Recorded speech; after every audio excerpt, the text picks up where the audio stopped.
ನಮಸ್ಕಾರ ಎಲ್ಲರಿಗೂ. ಇದು ರಾಜಕುಮಾರ ಧ್ರುವ ನಕ್ಷತ್ರನಾದ ಕತೆ.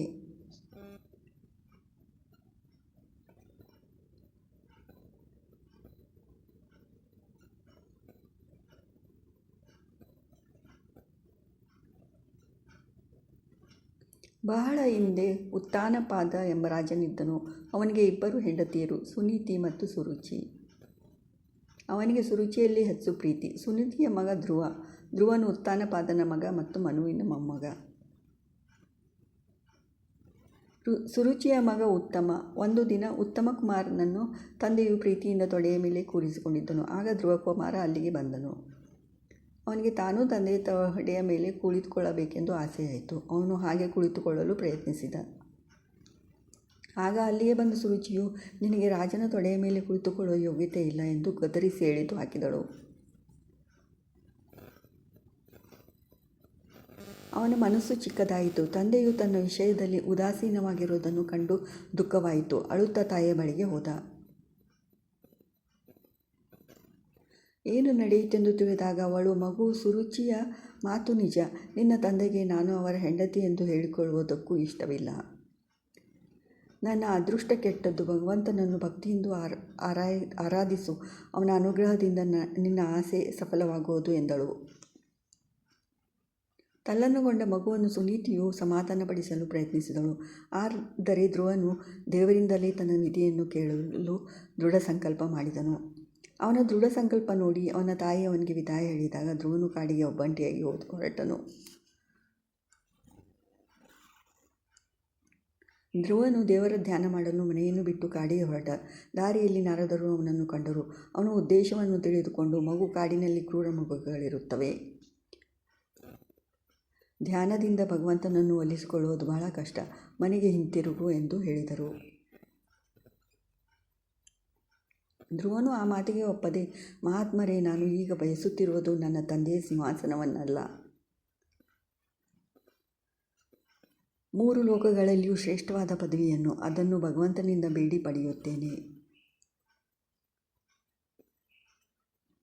ತಾವು ನನ್ನನ್ನು ಹರಸಬೇಕು ಎಂದ.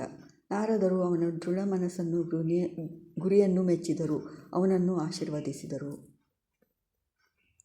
ಋಷಿಯು ಅವನ ಗುರಿಯತ್ತ ಮಾರ್ಗದರ್ಶನ ಮಾಡಿ ವಿಷ್ಣುವನ್ನು ಬೇಡುವಾಗ ಧ್ಯಾನ ಮಾಡಬೇಕಾದ ಕ್ರಿಯಾವಿಧಿಗಳು ಮತ್ತು ಮಂತ್ರಗಳನ್ನು ಕಲಿಸಿದರು.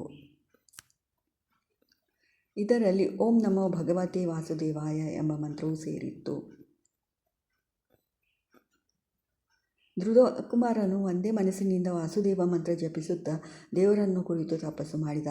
ಮೊದಲ ತಿಂಗಳು 3 ದಿನಗಳಿಗೆ 1 ಸಲ ಸಿಕ್ಕ ಹಣ್ಣುಗಳನ್ನು ತಿನ್ನುತ್ತಿದ್ದ. 2ನೇ ತಿಂಗಳು 6 ದಿನಗಳಿಗೆ 1 ಸಲ ತರೆಗಲೆಗಳನ್ನು ಹುಲ್ಲನ್ನು ತಿನ್ನುತ್ತಿದ್ದ. 3ನೇ ತಿಂಗಳು 9 ದಿನಗಳಿಗೆ 1 ಸಲ ಒಂದಿಷ್ಟು ನೀರನ್ನು ಕುಡಿಯುತ್ತಿದ್ದ. 4ನೇ ತಿಂಗಳು 12 ದಿನಗಳಿಗೆ ಒಮ್ಮೆ ಗಾಳಿಯನ್ನು ಮಾತ್ರ ಸೇವಿಸುತ್ತಿದ್ದ. ಅನಂತರ ಏನೂ ಆಹಾರವೇ ಇಲ್ಲ.